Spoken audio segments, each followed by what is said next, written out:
bom estar com vocês aqui nessa noite. É uma igreja que nós amamos muito, uma igreja que verdadeiramente nós temos amigos aqui. E o Elevation tem sido para nós um ponto, uma data de bater ponto, sabe, Rafa? Todo Elevation nós temos que estar aqui. Inclusive no último eu estive aqui e eu fiz um ato aqui de falar que eu e minha casa serviríamos ao Senhor nesse lugar. Quem estava aqui lembra. E meu filho entendeu de forma muito errada isso. Porque agora todas as vezes que nós falamos vamos para a igreja, ele pergunta para qual igreja. Aí eu falo para ele, para nossa. Ele falou, eu quero ir para outra igreja. E vocês são a outra igreja dele. Não sei o motivo. Já reportei isso ao pai dele, ao pastor dele, que é o vô dele. Ele vai passar pelo conselho da igreja, está nos casos de não cantar nos Cordeirinhos de Deus durante um período, mas brincadeira, mas isso é um sinal de que ele se sente amado aqui nessa igreja. Isso é um sinal de que todas as vezes que ele vem cá, ele se sente bem.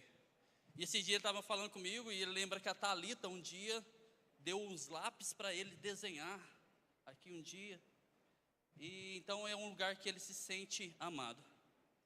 E no último culto de jovens, eu estava aqui com os meninos e a Crícia trouxe uma palavra aqui que me deixou muito pensativo. E ela falou algo que ficou reverberando por muito tempo. E eu quero falar um pouco disso com vocês nessa noite. Nós estamos no ano da colheita. E o que a Crícia falou foi o que bateu no meu coração. O que você tem plantado para a próxima geração? O que você tem semeado para os próximos que vão vir aqui? No dia nós falamos que a igreja tinha 70 anos, e nós até brincamos que o único que estava aqui era o pastor Zezinho dessa época. Mas o que daqui 70 anos a nova geração vai colher do que nós estamos plantando nesse Elevation hoje? Amém? Quem trouxe Bíblia aí? Física. 2, 3. E no celular aí? Abra suas Bíblias no livro de João, no capítulo 4, versículo 35.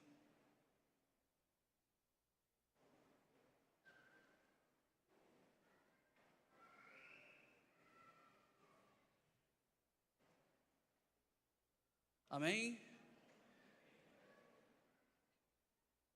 Quem não encontrou, diga, me espera.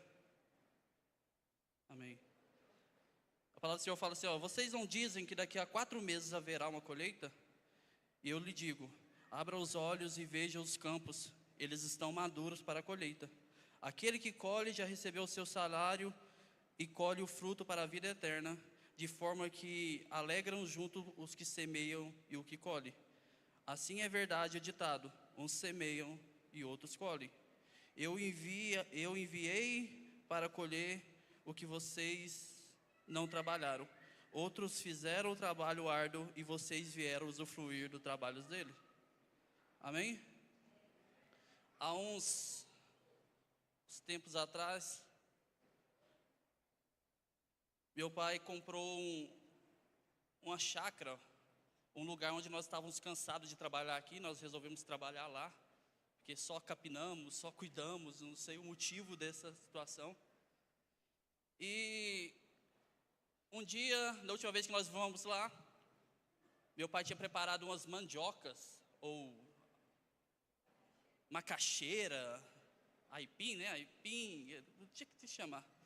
E isso está lá na casa dele há um período, sabe, Rafa? E eu falei assim, pai, vamos levar isso lá para a chácara para a gente plantar. E ele falou assim, não vou levar, porque não é o tempo de plantar. E eu fiquei pensando aquilo. Quem aqui já plantou uma macaxeira, mandioca?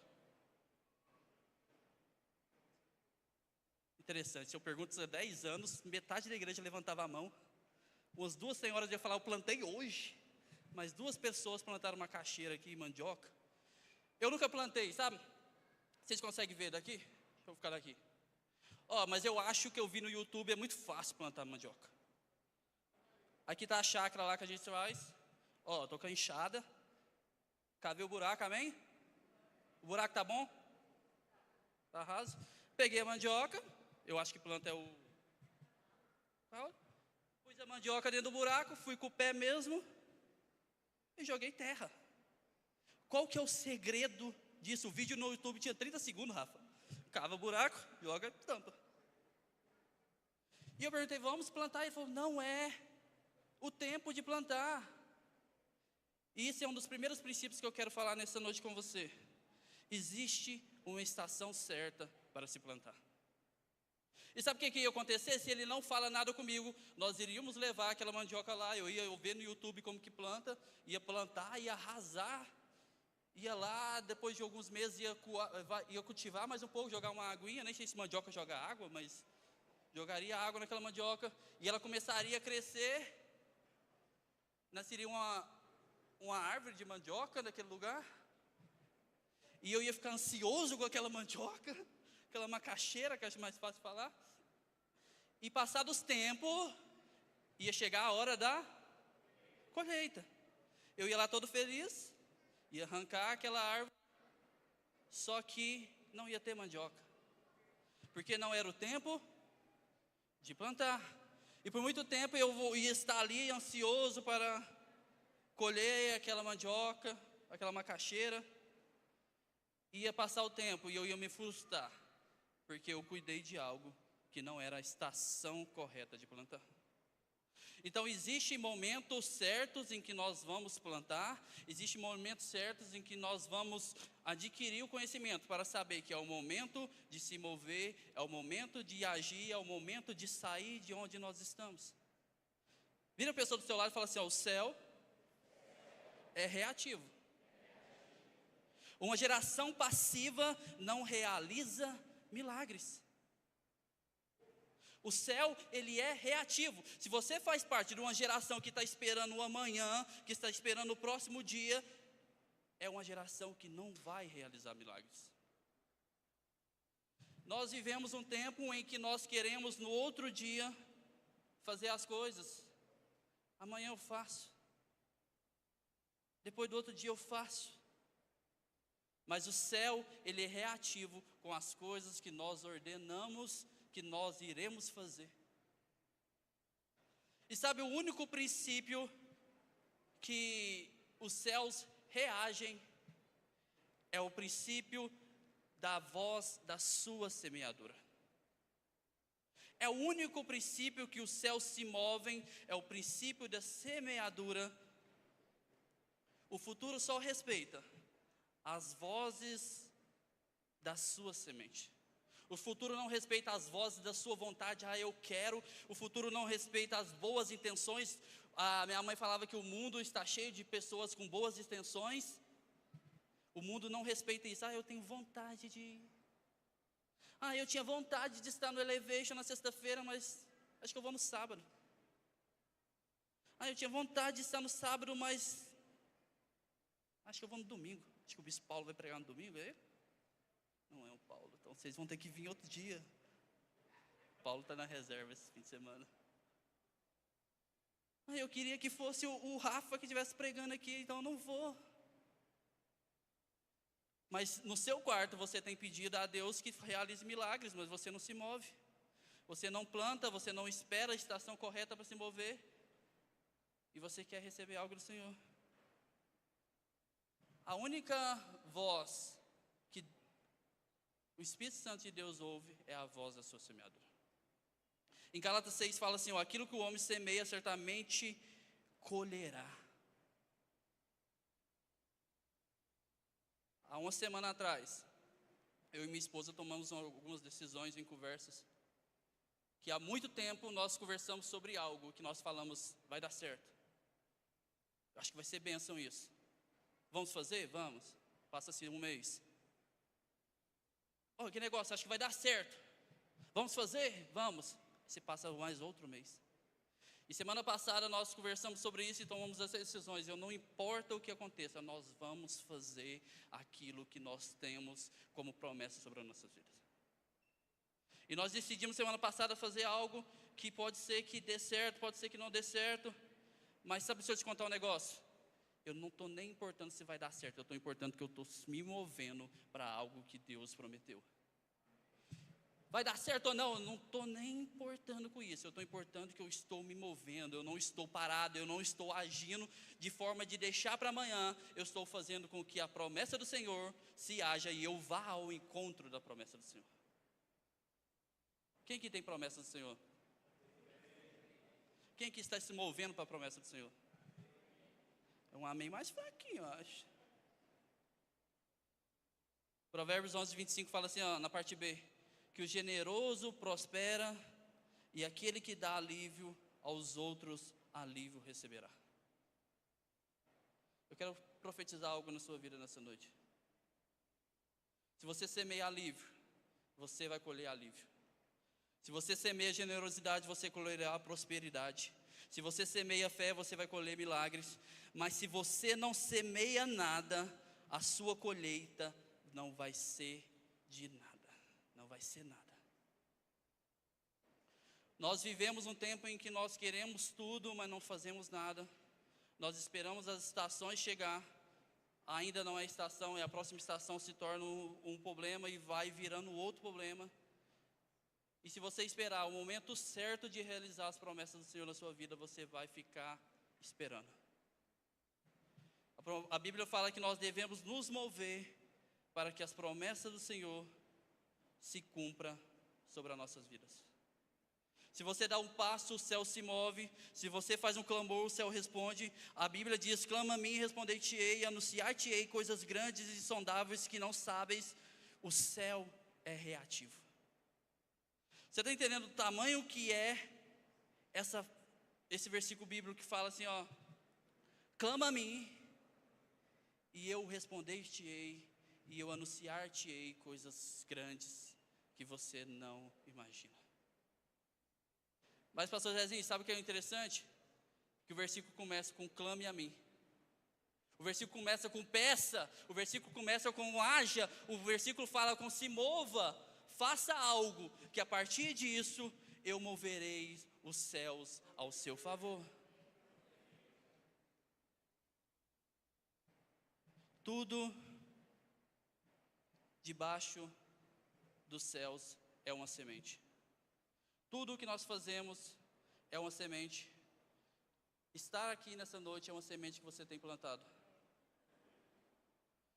Um outro princípio que eu quero falar com você nessa noite é que nem todo mundo tem uma colheita extraordinária, porque nem todo mundo quer fazer uma semeadura extraordinária. Você quer colher, mas você não quer plantar. Ou você quer colher e você plantou de qualquer jeito. Eu vi um videozinho essa semana. Era um rapaz de uma empresa falando. E ele falou uma coisa que eu fiquei pensativo na hora. Ele falou assim, ó: como que você quer ser uma nota 10 na empresa, se sua dedicação é uma nota 7? Como que você quer ser uma nota 10, se o seu compromisso é uma nota 8? Como que você quer ser uma nota 10, se seu esforço é nota 5? Não dá para esperar uma colheita extraordinária, se você não fez uma semeadura extraordinária. E eu volto a te perguntar, daqui a 70 anos, se Jesus não voltar, o que a próxima geração estará colhendo das nossas sementes? Isso tem me preocupado muito ultimamente. Nós somos líder, eu estou no momento como líder estadual de jovens, e eu fico me pegando, qual que vai ser o legado daqui a alguns anos, quando relembrar e falar, o pastor Daniel esteve como líder durante tal período. E qual foi o legado dele? O Rafa falou no último sábado que eu estava aqui, que vocês estão aqui há 5 anos, né? 5 anos. E se eu perguntar para o Rafa o que ele fez 5 anos atrás, eu não lembro. Se eu perguntar o que ele fez semana passada, eu não lembro, né, Rafa? Ontem eu não lembro. Mas daqui a 5 anos, alguém vai lembrar do legado da juventude da IDB Saraiva. Daqui a 10 anos, alguém vai lembrar do legado da IDB Jovens aqui do Saraiva. Quando Paulo tiver já ancião da igreja, já como líder mundial da igreja de Deus, eu profetizo nessa noite. Ele vai olhar e vai dizer: aquela geração um dia plantou algo que hoje nós estamos colhendo. Se eu não me engano, eu ouvi isso do Paulo. Eu acho que eu ouvi ele postando esses dias. Ele falou assim: que você seja a resposta do Senhor para essa geração. E você tem sido resposta do Senhor para essa geração? O que você tem plantado? Qual é o tempo que você tem feito isso?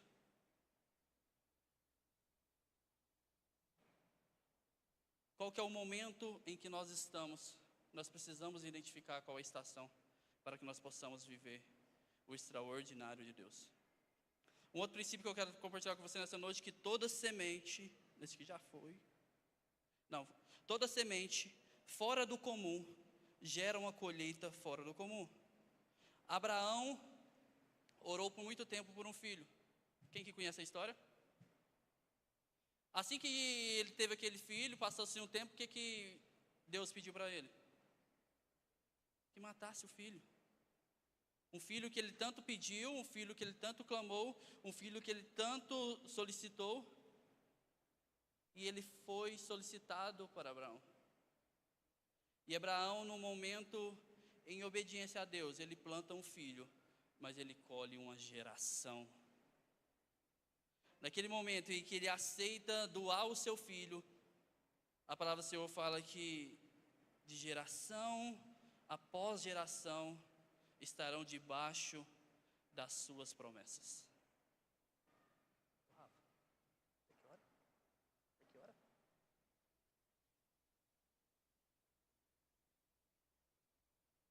Esse é uma promessa do Senhor sobre as nossas vidas. O missionário veio aqui.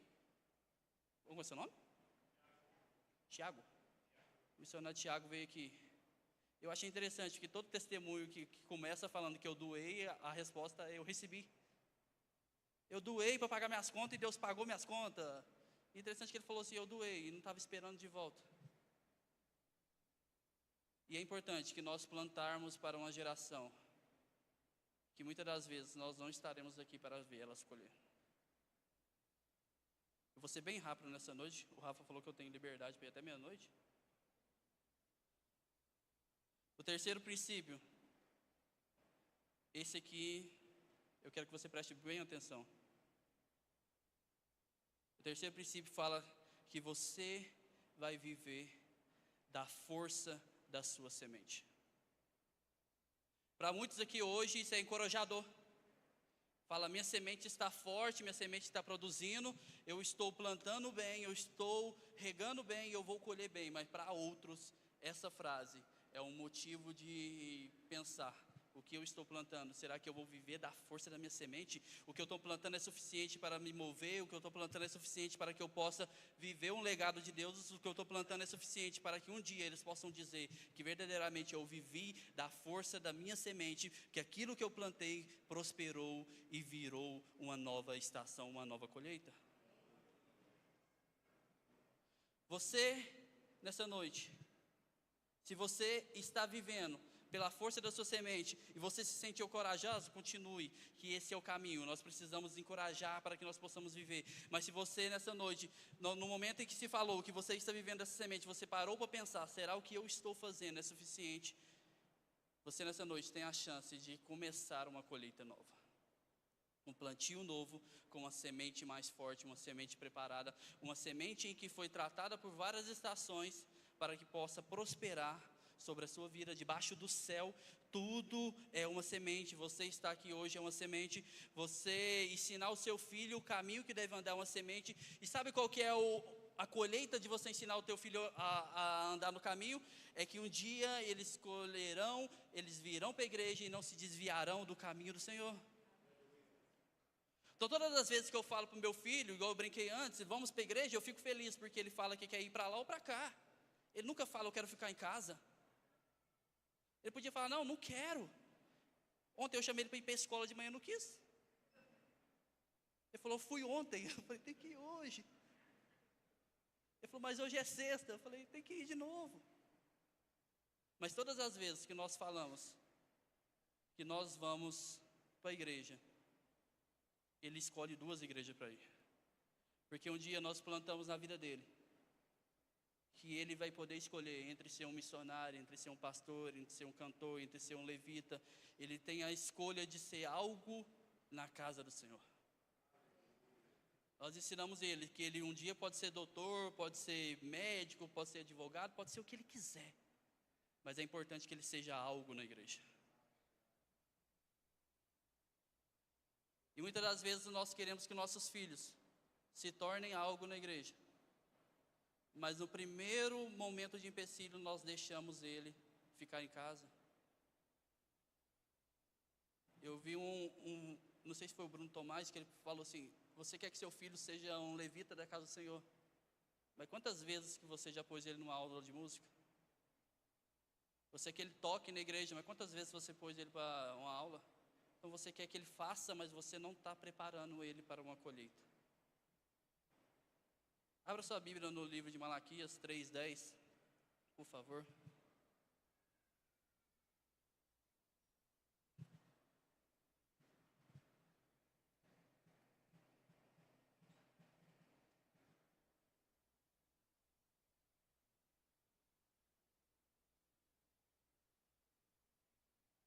Amém? A palavra do Senhor fala assim, trazei todos os dias na casa do tesouro, para que haja mantimento na minha casa, e provai-me disso, diz o Senhor dos Exércitos, se eu não vos abrir a janela do céu, e não derramar sobre vós as bênçãos sem medida. Por vossa causa, repreenderei o devorador, para que não vos consuma o fruto da terra, e a vossa vide no campo não será estéril, diz o Senhor dos Exércitos. A boa semente plantada na terra, ela gera 2 realidades. Ela gera uma realidade de liberação e uma realidade de impedimento. Eu até olhei que antes de eu vir cá para cima, vocês têm o envelope de dízimo aí. E na minha igreja, por muitos anos, esse versículo era o envelope de dízimo. Aqui está falando sobre o campo, né, se eu não me engano. E por muito tempo tinha lá Malaquias 3:10 no dízimo. Mas o que me chama mais atenção é que o primeiro versículo aqui, o 10, ele fala sobre uma ordenança de Deus. A parte B do versículo, ele fala sobre uma promessa de Deus, que a partir do momento que você entende a parte A, você tem acesso à parte B. Mas o versículo número 11, ele fala sobre alguns princípios, que o Senhor, ele repreenderia o devorador, a partir do momento que você entenda o outro versículo. A boa semente plantada, ela gera 2 realidades, uma de liberação e do impedimento. Escuta nessa noite aqui, se você entende esse versículo, você é liberado para prosperar e o inferno é impedido de te deter. Você é liberado para expandir e o inferno é impedido de te parar. Você é liberado para se mover e o inferno é impedido de te frustrar. O inferno é impedido de ter acesso à sua colheita. Então, todas as vezes que você entende o propósito de Deus sobre a sua vida, todas as vezes que você entende que você está liberando algo, está repreendendo algo, você entende que o céu está se mandando que você se mova, o céu está se mandando que você se vá, porque o resto é com Ele. Impedir que o mal chegue a você é com Ele, impedir que as coisas ruins aconteçam é com Ele, porque Ele te liberou nessa noite uma promessa de que você vai vencer.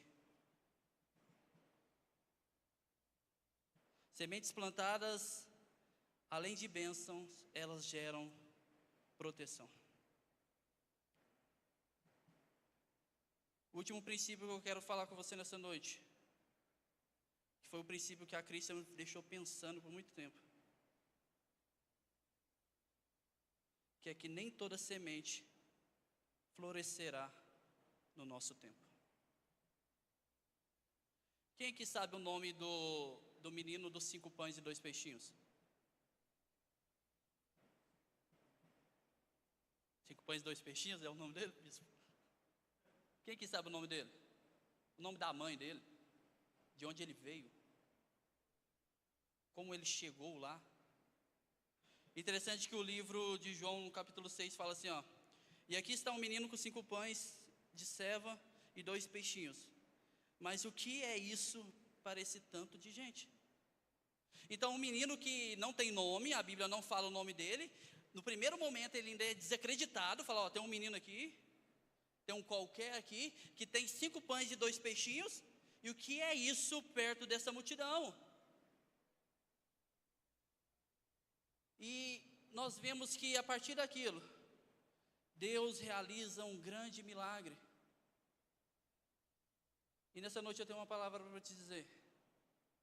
Aquele menino não estava nem se importando com o quanto ele tinha, não se importava com a multidão que estava à sua volta, ele não se importava pelos momentos em que estavam ao seu derredor, ele se importava que ele estava apto a ofertar tudo aquilo que ele tinha. Ele não se importava, ele não sabia que Jesus multiplicaria, mas ele sabia que aquilo que ele tinha, ele ia dar para que pudesse realizar algo. E interessante que esse versículo, ele é pregado, ele é dito muitas das vezes, e nós não sabemos nem quem é esse menino. É a única vez que fala dele na Bíblia, e ele realizou um milagre, porque ele estava apto a mover de onde ele estava. E não importava, talvez os discípulos falavam assim, onde você vai ir, menino? Ele falou, não estou nem aí, eu estou aqui, eu quero servir. Mas você só tem 5 pães, não importa, eu tenho 5 pães, e eu tenho 2 peixinhos, e o que o Jesus vai fazer, o problema é dele. Sabe, muitas das vezes nós temos no nosso coração algo que o Senhor tem mandado que nós fazemos, nós temos uma geração para se mover, nós temos algo e Deus tem falado, ó, você vai conhecer nações e você não se move do lugar onde você está. Você vai conhecer vários lugares e você não tem se movido. Você vai conhecer nações, você tem passaporte pelo menos? Esse dia eu conversei com minha esposa, eu falei, Rafa, eu falei assim, amanhã, sabe aqueles caras que chegam lá e falam assim, ó, vamos lá visitar, conhecer, ver o jogo do Real Madrid? Já viu esse cara que fala? Tudo pago por minha conta. Se chega e ia falar, não dá para ir, porque eu não me preparei. E nós temos promessa do Senhor. E nós temos que nos mover para além daquilo que nós sentimos bem, para além da nossa zona de conforto. Nós vemos que Pedro estava voltando de uma pesca e ele não tinha pescado nada. E Jesus manda voltar e fala, ó, vai lá, joga do outro lado. Todos aqui conhecem a história. Mas o que me chama mais a atenção é que logo após a melhor colheita da sua vida, logo após o melhor momento daquela empresa, o momento em que tinha peixe sobrando, Jesus fala assim, larga tudo e me segue. Nós vivemos um momento em que nós precisamos nos mover para além do que nós conseguimos enxergar. Apenas se mova, apenas siga, apenas vá. Não importa o que os outros estão dizendo e você não conseguirá chegar, você vai dizer, eu me movo debaixo de uma promessa. Eu me movo debaixo de algo que o Senhor um dia prometeu sobre a minha vida. Eu me movo debaixo de algo que eu sei que ainda vai se realizar nessa noite.